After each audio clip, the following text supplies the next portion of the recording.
You know, as a historian, you learn to spot these moments when the world just pivots. The old rules stop working, the old maps get thrown out, and a new one starts getting drawn right before our eyes. And the big question we're tackling today is, well, are we living through one of those moments right now? This is the question that's absolutely everywhere in foreign policy circles. I mean, you look around the world from Eastern Europe to the Middle East, and you can't help but see what looks like two teams forming. On one side, you've got the US, the UK, and Israel, and on the other, Russia, China, and Iran.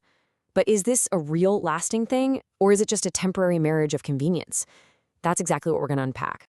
All right, let's start with the case for a rematch. If you're someone who looks for patterns in history, the argument that we're stepping into a new Cold War is pretty convincing. Honestly, the evidence is really starting to pile up. This idea of crystallization is so important.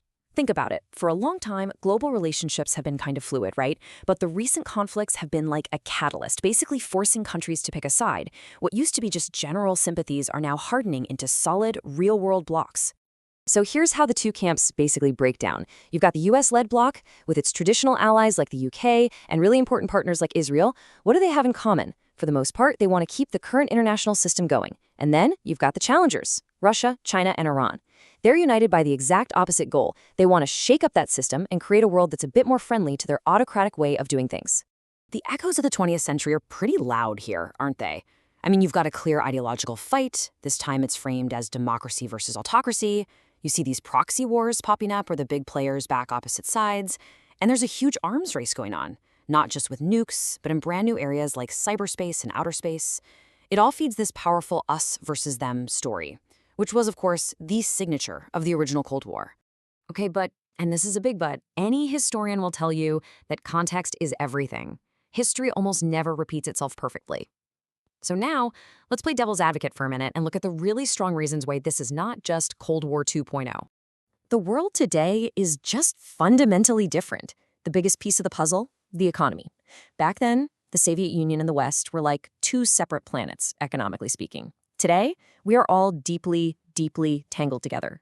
The ideologies are also fuzzier. It's not a rigid communism versus capitalism fight anymore. It's more about competing national interests. And the alliances? They feel a lot more flexible, more transactional. They don't have that ironclad commitment of NATO versus the Warsaw Pact. And if you need one number to prove that point, here it is. Over $650 billion. That's the annual trade between just the US and China. This is the single biggest break on all-out conflict. It creates a kind of mutual assured economic destruction that just did not exist back in the day. So if it's not a new Cold War, but it's clearly not the peaceful, globalized world people were hoping for after 1991, what in the world is it? This is where we need a new way of thinking, a new framework to understand what's happening. We've definitely entered a new and way more complicated era of competition. I think the term that really nails it is hybrid competition.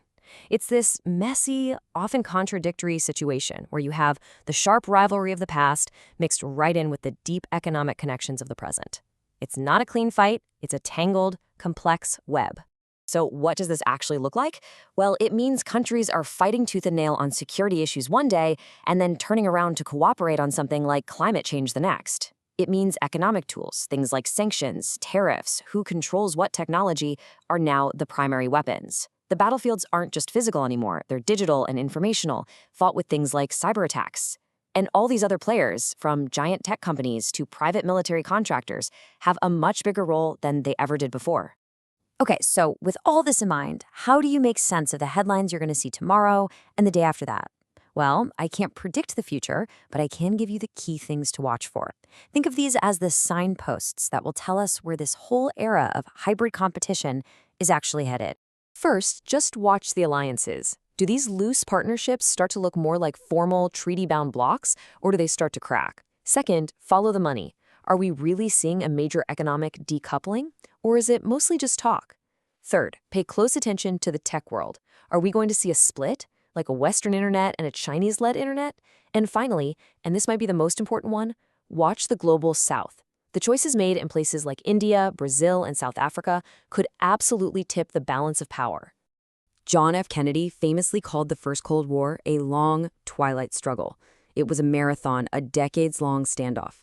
This new era of hybrid competition, it just feels different. It's faster, more interconnected, and honestly, probably a lot more unpredictable.